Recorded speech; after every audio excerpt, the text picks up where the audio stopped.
నా మూవీ అయితే చాలా బాగుంది. అసలు చాప్టర్ 1 అసలు నేను ఫస్ట్ టైం చూసినప్పుడు అయితే మా వాళ్ళు చాలా మంది వెళ్ళినారు, కానీ నేను లాస్ట్ మూమెంట్లో వెళ్ళామంట. ఎందుకంటే ఫస్ట్ హాఫ్ కొంచెం స్లో ఉంటుందని చెప్పి ఫస్ట్ చాప్టర్ 1 కాకుండా ఫస్ట్ కాంతార ఉన్నప్పుడు లాస్ట్ మూమెంట్లో అయితే గూస్ బంప్స్ ఉంటాయో దానికోసం అని చెప్పేసి నేను చూడలేనమాట, లాస్ట్ మూమెంట్లో చూసిన అనమాట.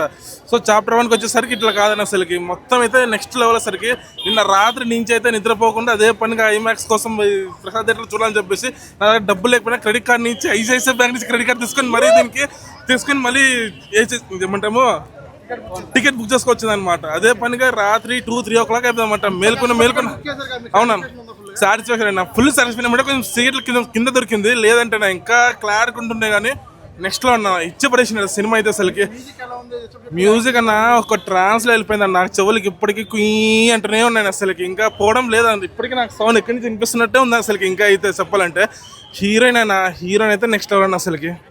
అసలుకి ఎక్స్పెక్ట్ చేసాక లేదు అసలు. జయరామ్ రవి కానీ సంథింగ్ అది చాలా మంచి ఆర్టిస్టులు అందరూ చాలా మంచిగా పర్ఫామ్ చేశాను. నీకు ఎక్కడ ఇబ్బంది ఉన్నట్టు ఉండదు అని అసలుకి. నెక్స్ట్ లెవెల్ పర్ఫార్మెన్స్ అన్న. చూడొచ్చు అన్న, 100 times చూడొచ్చు అన్న. దీనికి 2 times ఇంకోసారి వస్తారన్న.